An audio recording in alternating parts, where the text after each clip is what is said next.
시편 말씀입니다. 87편 말씀입니다. 시편 87편 말씀.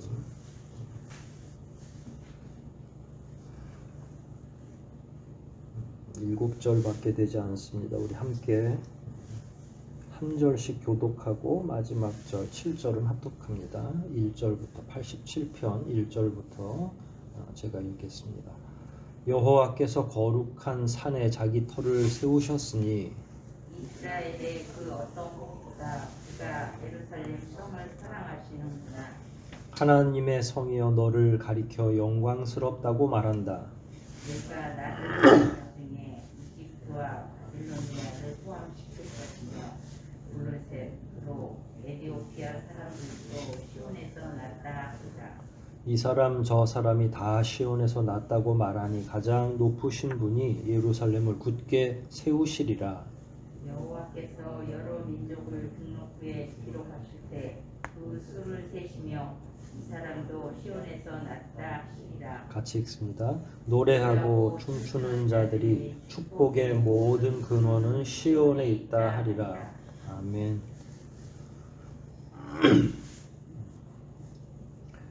이 성경은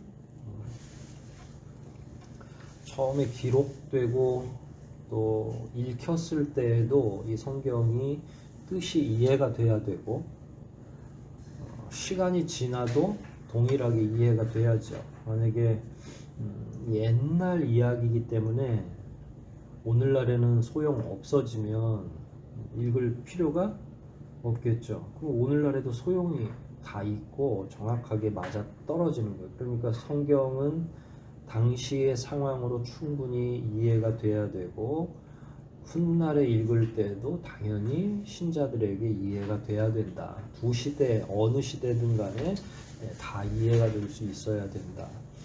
1차적으로는 여기 나오는 내용은 시온, 시온은 예루살렘 성을 의미하죠. 그러니까 당시에 예루살렘 성을 영광스럽다고 사람들이 다 판단하고 평가했다는 거예요.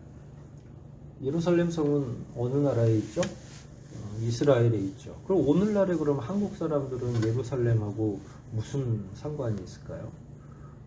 사실은 그냥 외교적으로도 그렇고 뭐 별로 그렇게 가까운 나라는 아니. 기독교인들이니까 뭐 이스라엘은 좋은 나라인가 이러지만 이스라엘이 굉장히 괴팍하게 지금도 여전히 미국의 경제를 다 주무르기도 하고 팔레스타인들 이렇게 내쫓을 때 보면 막 무기를 써가면서 팔레스타인을 다 내쫓았어요. 굉장히 지금 보면 성경에는 이스라엘이 하나님의 선택된 백성이니까 그냥 우리가 성경을 읽고 하니까 아주 가깝게 느껴지지만 실제로 진짜 지금의 이스라엘은 옳지 않은 일을 할 때도 굉장히 많죠. 그건 왜 그러냐면 하나님 밖에 있기 때문에 그래요. 어떤 나라든지 우리랑 멀더라도 하나님 안에 있으면 하나님 안에 있는 백성들이라면 우리는 가까운 거고요. 아무리 성경에 나왔다 하더라도 하나님 밖에 있으면 하나님 밖에서 행하면 우리랑은 전혀 상관이 없는. 하지만 성경의 내용을 놓고 보면 아까 그 질문이 계속 유효한 거죠. 그럼 옛날에 이스라엘의 수도였던 그 예루살렘이 오늘날에는 어떤 의미냐, 왜 중요하냐, 이걸 왜 우리가 이 시대에도 똑같이 읽고 알아야 되느냐, 이게 이제 오늘 이야기할 내용 중 굉장히 중요한 내용이에요. 여기서 시온의 부제가 87편 맨 위에 보면 시온의 영광 이래서 그 파란 글씨로 두껍게 써놨잖아요. 이거는 예루살렘 성의 영광 이거를 의미하는 거예요. 예루살렘 성은 누가 거기에 성을 지으라고 명령을 하신 거죠? 하나님이.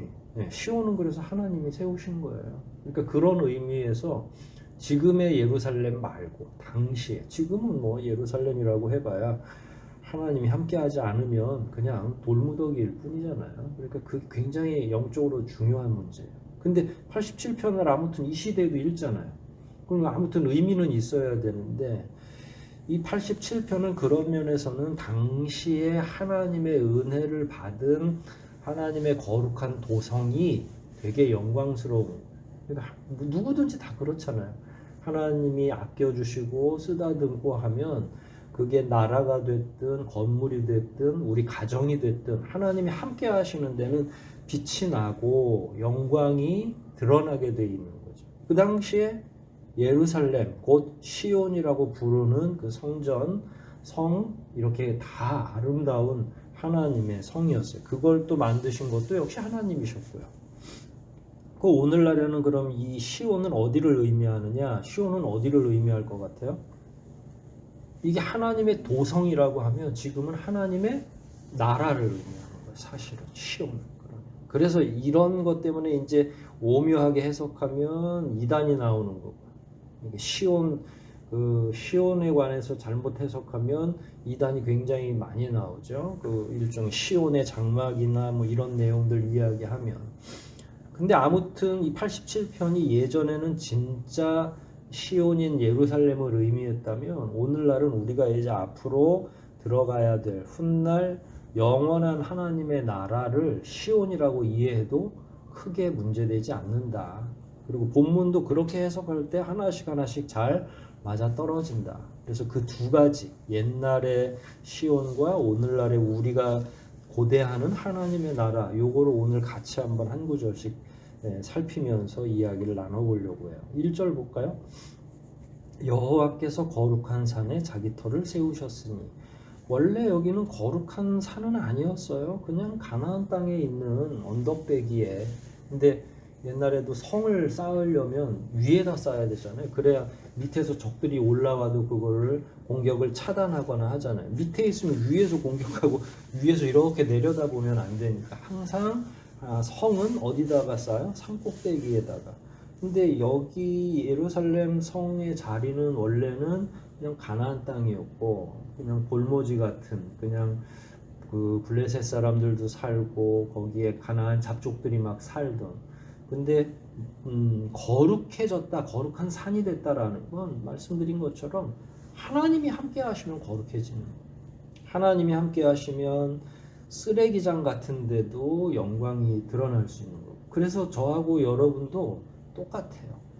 하나님이 없으면 저하고 여러분의 삶이나 우리 가정이나 별 볼 일 없어요. 하지만 하나님이 함께 하시면 어때요? 그 삶이 의미가 있어지고 그 가정이 하나님의 은혜로 영광을 보여줄 수가 있고, 하나님이 함께 하시느냐 하시지 않느냐 이게 굉장히 중요하고, 87편 1절을 보면 거룩한 산에 자기 터를 세우셨다. 그러니까 예루살렘 성은 겉으로 보면 이스라엘의 영화를 얘기하는 거예요. 이스라엘 백성들이 은혜를 많이 받았구나. 그래서 이스라엘 백성들이 칭송을 받죠. 하지만 여기 보면 자기 터를 세웠다 그랬어요. 그러니까 예루살렘 성과 성전은 하나님이 하나님을 위해서 세우신 거예요. 이게 아까도 말한 것처럼 여러분은 누구 거예요? 여러분 스스로가 여러분이 여러분의 소유인가요? 하나님의 거죠. 우리는. 그리고 우리의 몸은 누구의 성전이라고 그랬어요?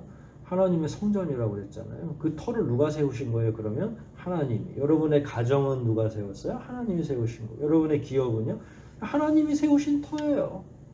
근데 이게 자꾸 부정되고 무시될 때마다 이제 문제가 발생하는 거고, 그러면 하나님이 기뻐하시지 않겠죠. 그래서 이게 이제 청직이라는 말이 그래서 굉장히 중요한 말인데, 그럼에도 불구하고 하나님이 세우셨음에도 불구하고 소유권을 우리에게 주시는 거예요. 인정하는 거예요. 그래 너희들이 이 세상 사는 동안에 얼마든지 이용하라. 가정이 됐든 기업이 됐든. 근데 그거를 그 소유권을 청지기가 잘못 이해하면 진짜 자기 건 줄 알고 착각하잖아요. 그럼 내 소유권을 자꾸 주장하기 시작을 해요. 내 자식도 내 거고요. 내 가족도 내 가정도 다 내 겁니다. 기업도 내 겁니다. 이러고 하나님의 소유를 인정하지 않으면 그 다음엔 어떻게 되겠어요? 하나님께서 기뻐하지 않는, 하나님과 결별할 수밖에 없는 거예요. 그래 그러면 너 가져. 그리고 하나님이 더 이상 하나님의 것이 아니니까 간섭하지 않는 거예요. 가정이 됐든 개인의 삶이 됐든 욕심을 내고 자기가 주도권을 가지려고 하고 하나님에게 주도권을 주지 않으려고 할 때 하나님께서 오케이 알았어. 그리고 양도해 버리시죠. 그냥 그리고 나서는 내 거니까 내가 해야 되잖아요. 이제 원래 내게 아니면 하나님이 음으로 양으로 다 살피시고 먹을 거 공급해 주시고, 왜냐면 그분이 주인이시니까. 주인이 다 하도록 되어 있으니까. 주인의 의무잖아요. 그런데 우리가 자꾸 주인이라고 소유권을 주장하면 그 순간부터 이제 우리가 다 먹고 사는데 최선을 다해야죠. 그러니까 피곤한 거예요, 사는 게. 하나님 앞에서 저와 여러분의 인생이 각자의 자기 거라고 자꾸 착각을 하면 계속 피곤해지는 거예요. 근데 내게 아니고 나는 청지기로서 하나님이 맡기신 자로서 소임을 다한다 그러면 피곤하지 않아요. 왜냐하면 맡겨진 자에게는 그냥 가는 날까지 최선을 다하면 되는 청직이니까. 그리고 나서 나중에 하나님의 나라로 쏙 올라가면 끝나는 거죠. 과도하게 고통스러울 일도 없고 과도하게 막 책임의식을 가질 일도 없죠. 하지만 주님은 착하고 충성된 종을 원하시니까 청직이라도 최선을 다해서 사는 거죠. 하나님이 터를 세우셨다라고 말하는 건 그런 소유의 권한을 누가 가지고 있느냐. 예루살렘 성 혹은 영광스러운 시온이 진짜 다윗이나 솔로몬 때문에 생긴 거냐, 그 영광이. 그렇지 않다. 하나님의 것일 때 가장 아름답다. 그러니까 하나님의 품을 떠나니까 어떻게 돼요? 예루살렘 성이 무너지는 거예요. 그게 참 비참한 결과로 나타나겠죠.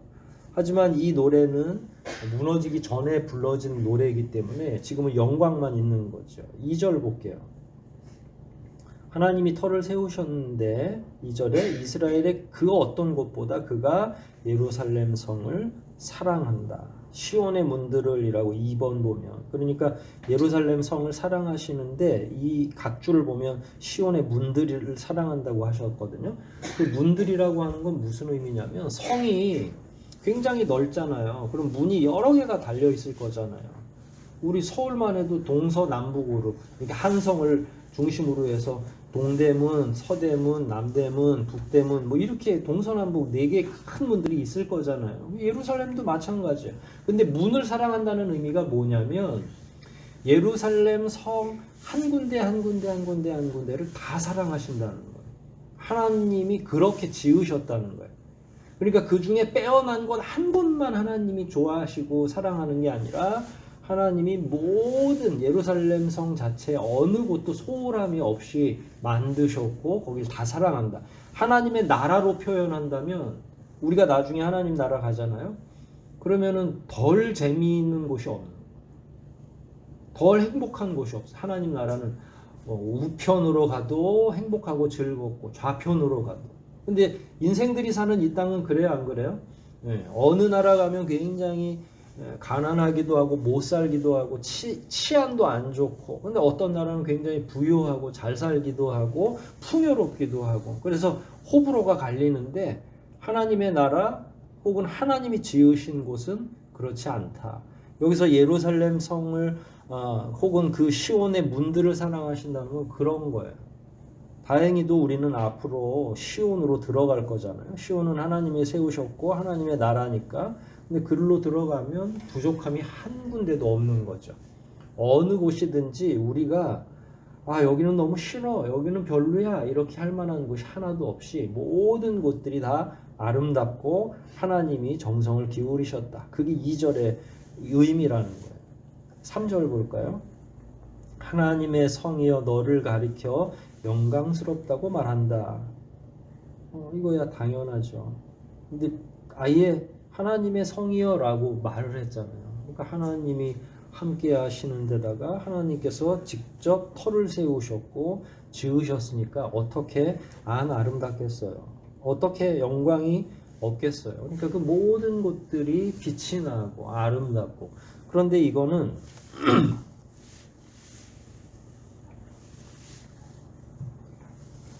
하나님이 함께하는 한에서만 그렇다는, 항상 한정적으로. 이게 이제 만약에 여러분의 가정이나 여러분의 기업을 의미한다면 하나님의 기업이여, 하나님의 가정이여, 너는 아름답구나, 영광스럽구나 이렇게 말할 수 있는데, 아까 우리 청지기 소유권 이런 이야기 한 것처럼 만약에 그곳에서 하나님이 계시지 않으면 예루살렘이라고 해서 그게 계속 영원히 영광스러울 수는 없어요. 그러니까 더 중요한 건 뭐냐면 하나님의 성이면 하나님이 계셔야 된다. 하나님의 나라면 하나님이 계셔야 그게 하나님의 나라죠. 여러분은 여러분의 속이, 여러분의 이 내면이 하나님의 겁니까? 그러면 그건 영광스러운 거죠. 그 사람은 아무리 없이 살고 병이 들었거나 혹은 연약하거나 할 것 없이 여러분 스스로가 하나님의 것이라고 확신하고 그렇게 살고 있다면 여러분은 영광스러운 거예요.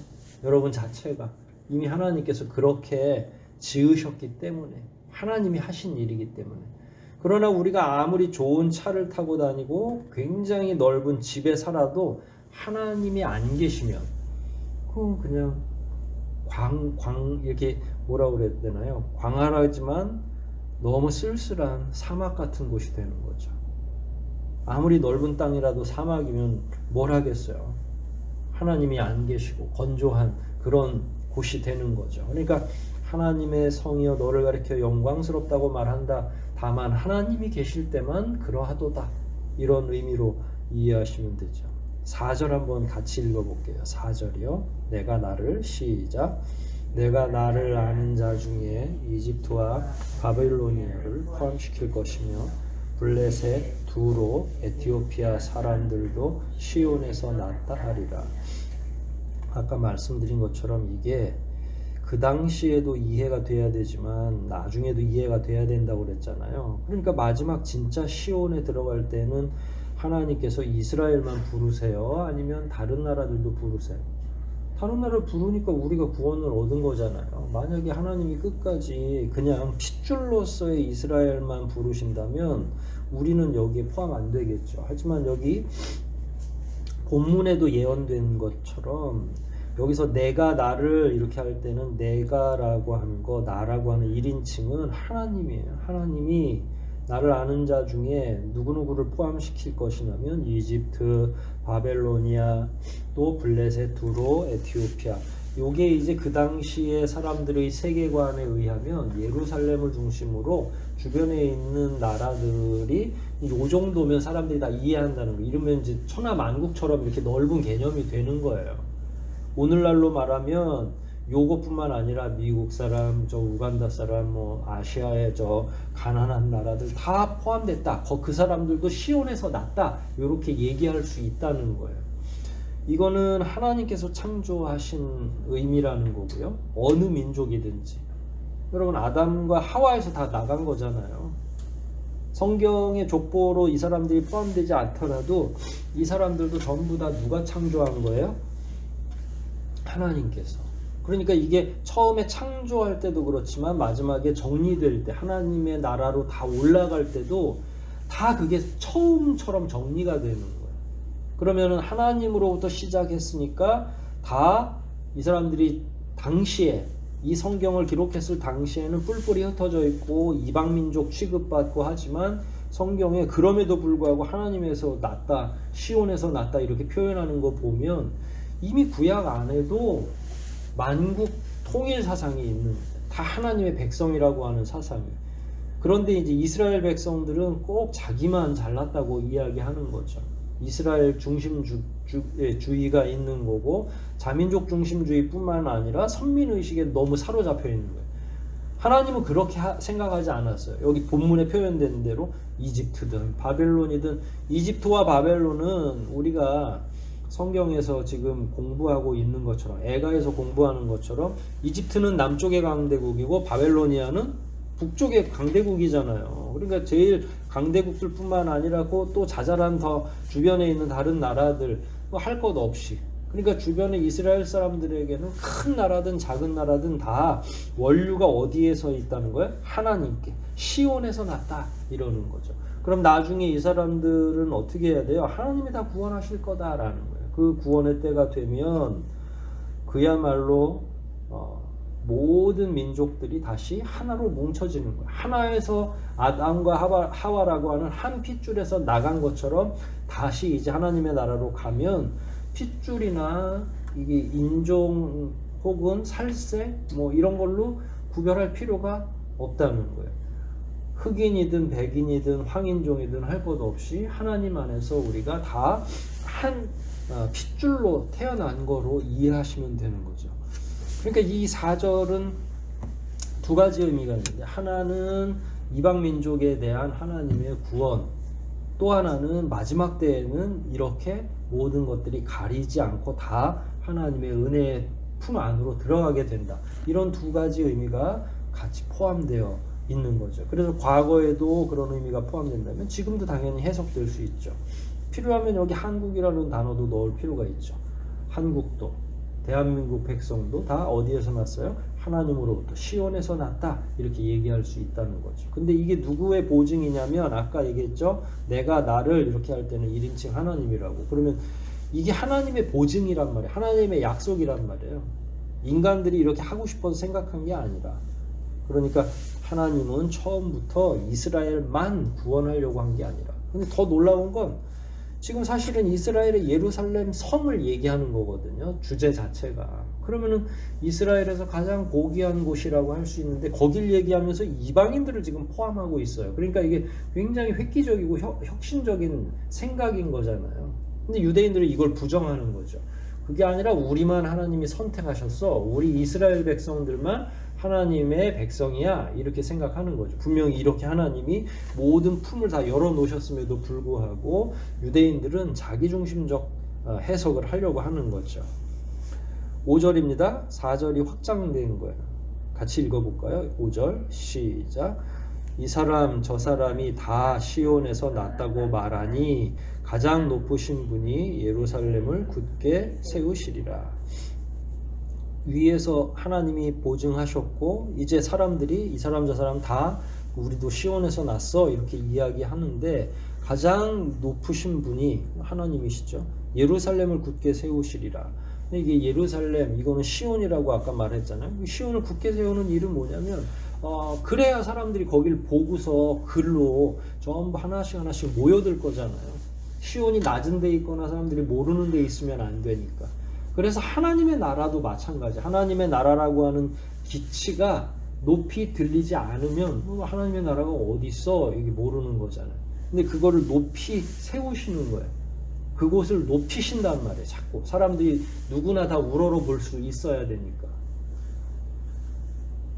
이 문제는 사실은 오늘날로 보면 이 역할을, 시온의 역할, 파수대의 역할을 우리가 해야 되는데 오늘날에는 어때요? 깃발이 높이 있나요? 사람들이 다 우러러 보나요? 아니면 조금 우리를 홀대하거나 비난하거나 하나요? 네. 이건 누구 잘못이, 하나님 잘못이 아니라 하나님께서 높여 놓으셨는데 누가 계속 망치고 있는 거예요? 우리가 망치고 있는 거죠. 실제로 뭐 우리 같이 이렇게 작은 사람들이야 뭘 대단히 망치겠습니까만은, 큰일 한다는 큰 교회 목사님들이나 이런 분들은 사고도 많이 치시고, 그 다음에 뭐 부자 세습부터 시작해서 하나님이 그걸 원치 않는 일들을 엄청나게 하신단 말이에요. 그러면은 그걸 보고 세상 사람들은 다 한국 교회가 다 나쁘다고 생각하기도 하고, 그리스도인들은 되게 무례하다고 보는 거죠.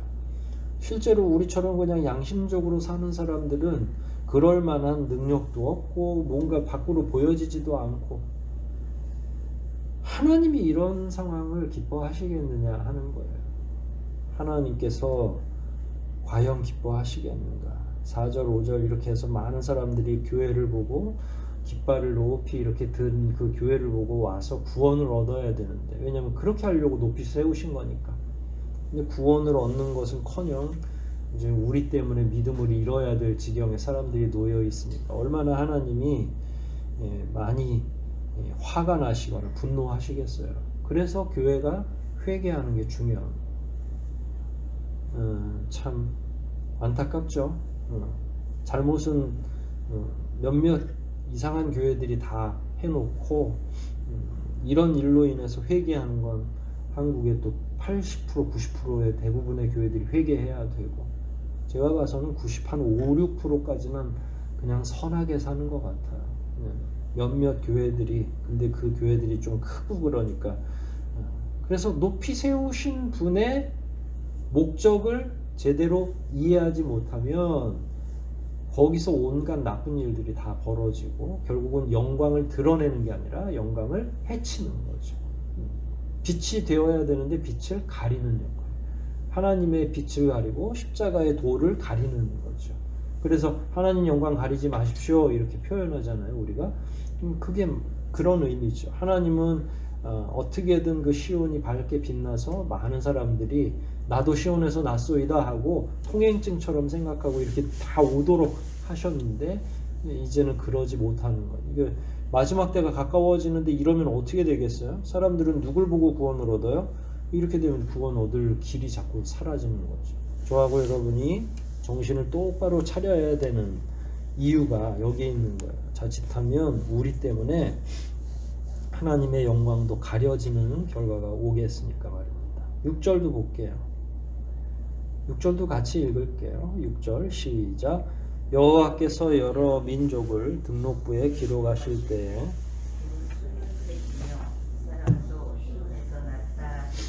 예. 등록부는 뭘까요? 이제 계시록이나 이럴 때는 생명책. 다시 이제 들어갈 때 그 예를 들어서 우리가 죽으면 하나님의 심판대 앞에 서잖아요. 그러면 양과 염소로 이렇게 갈라지는 것처럼 하나님 나라에 모든 사람이 다 들어가서 거기서 나가는 게 아니라 아예 들어가지도 못해요. 근데 들어갈 땐 제 이름이 있어야 거기 생명책에 여러분과 저의 이름이 있어야 들어갈 거잖아요. 그러면 그 등록부에 기록하실 때 그 수를 세시며 저와 여러분을 향해서 이렇게 말을 한다는 거예요. 이 사람도 시온에서 났다. 그러면 이제 그 사람은 바로 천국으로 쑥 들어가는 거고요. 근데 그게 우리가 생각하듯이 막 복잡한 과정은 아니에요. 하나님이 전지전능하셨잖아요. 모든 걸 다 아시니까 그냥 영혼의 숨이 멎는 순간에 다 이게 좌우가 다 갈라지게 돼 있는 거야. 가가지고 뭐 3일 동안 그게 이제 카톨릭에서는 연옥설이 나오는 거죠. 어디 다른 데 가 있는 것처럼 천국과 지옥에 가기 전에 머물러 있어야 된다 그러는데 하나님의 나라는 시간이 있다고 그랬어요? 없다고 그랬어요?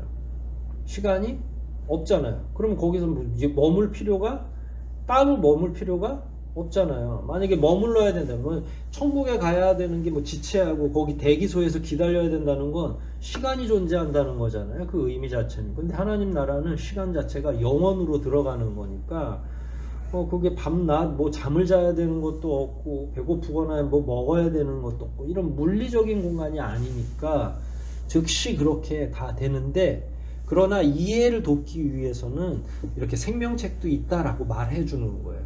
왜냐면 이게 평소에 사람들이 어디 들어갈 때는 명부를 다 보고 들어가잖아요. 성문에 출입하려면 어디서 오신 누구요? 그러면 네 어디에서 온 누굽니다. 당신 이름은 없는데? 그러면 이제 거기에 출입이 안 되는 것처럼 말이에요.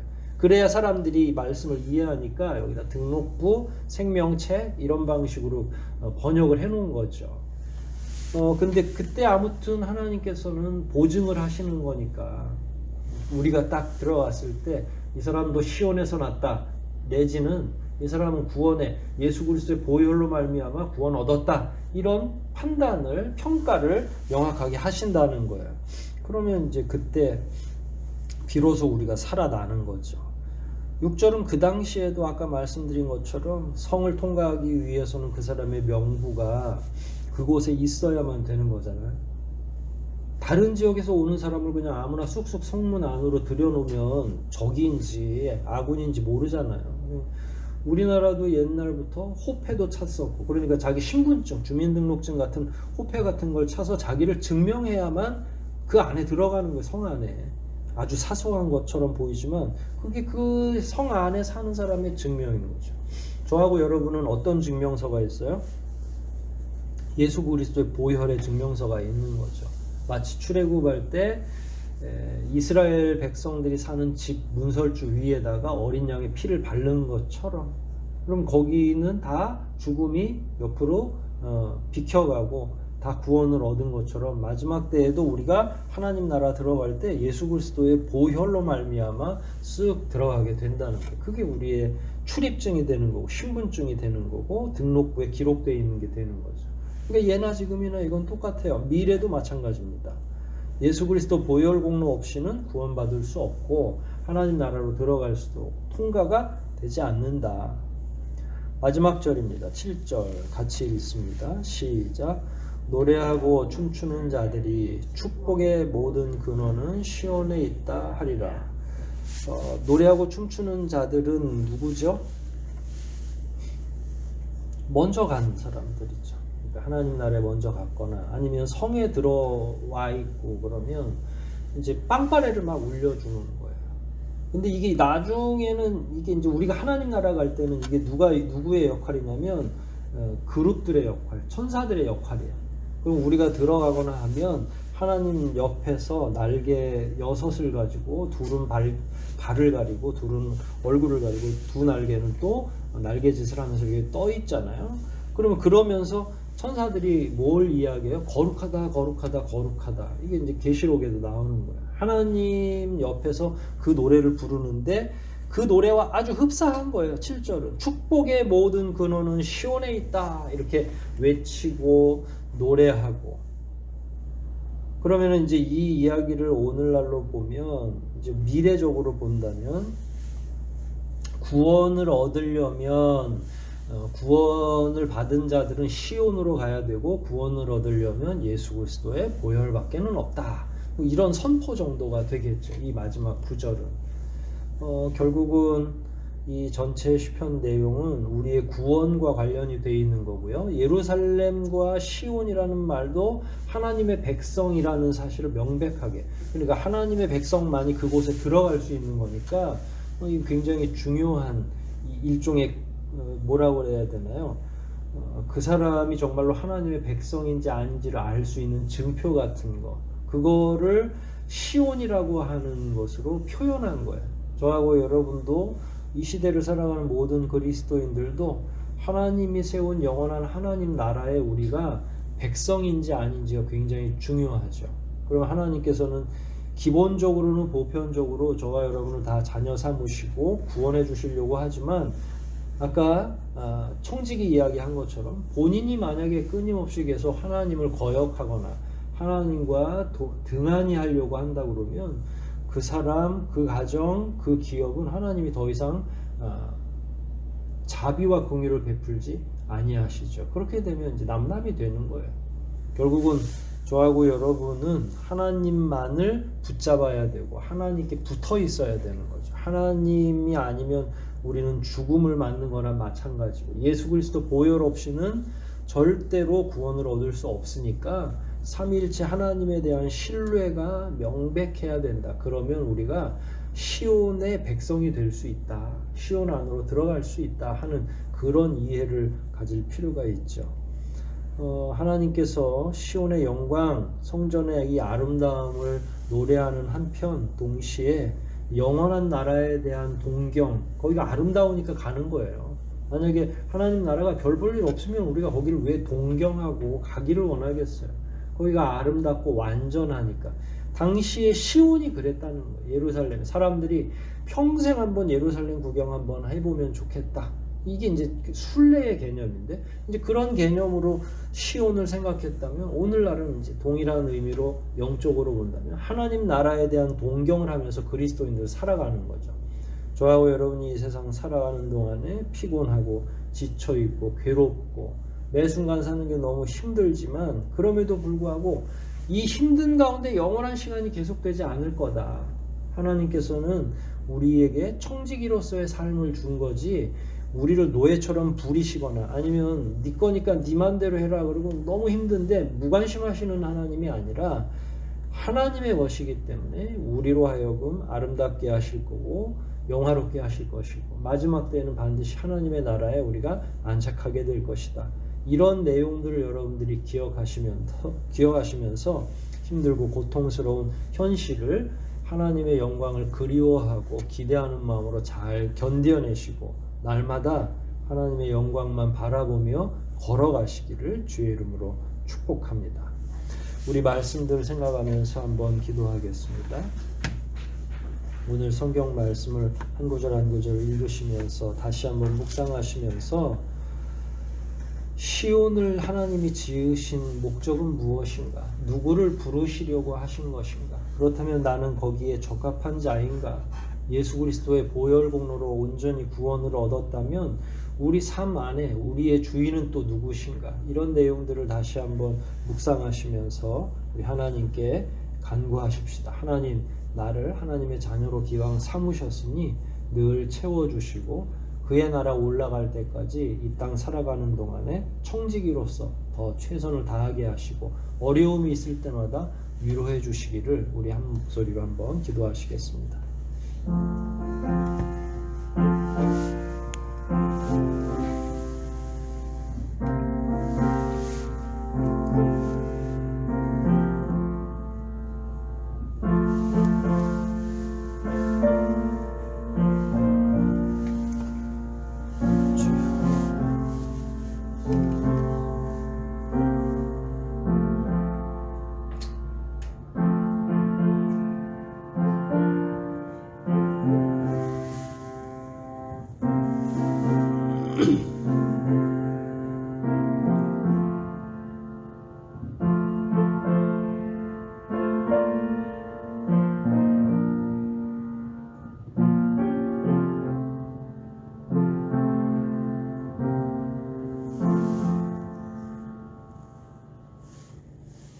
하나님의 은혜로 구원을 얻고 천국을 바라보며 살아가는 저희들의 인생을 다시 한번 되돌아보게 하시고 하나님 없는 인생이 얼마나 쓸쓸하고 의미 없는지를 다시 한번 기억나게 해주셔서 감사합니다.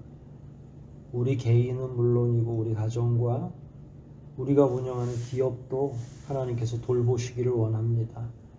우리가 과도한 어리석음과 욕심을 가질 때 청지기임을 망각하게 되고 결국에는 영원한 그의 나라에 소속되지 못한 채 이 땅에서 방황하다가 죽게 될 텐데 지혜로운 하나님의 자녀들로 삼아주셔서 우리 가운데 어느 누구도 그리 살지 않도록 도와주시고 하나님 품 안에서 하나님이 책임져 주시는 모든 은혜를 따라 살아갈 수 있도록 도와주시옵소서. 남아있는 이번 한 주간도 주님 안에서 더욱더 굳세게 살아가게 도와주시고 청지기로서 부족함이 없이 채워주시고 인도하여 주시기를 간절히 소원하오며 우리를 구원하신 예수님의 이름으로 기도하옵나이다. 아멘.